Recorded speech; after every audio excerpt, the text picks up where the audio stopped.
Petugas Lapas Kerobokan Denpasar menemukan sebuah telepon genggam di kamar narapidana yang diduga sebagai otak pengendali sindikat pengedar uang palsu.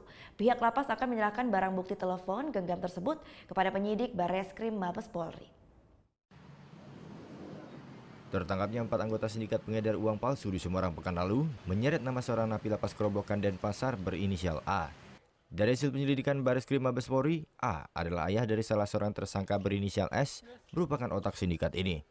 Petugas Lapas Kerobokan yang telah mengetahui informasi tersebut beberapa waktu lalu melakukan penggeledahan di kamar A.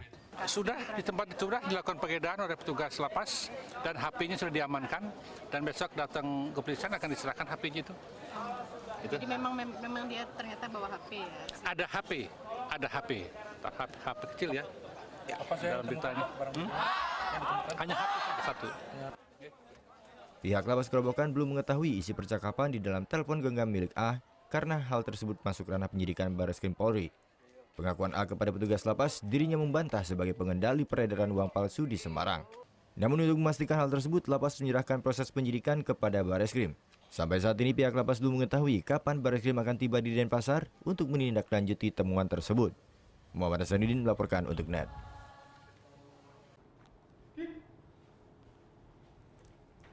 Thank you. Udah selesai nonton beritanya?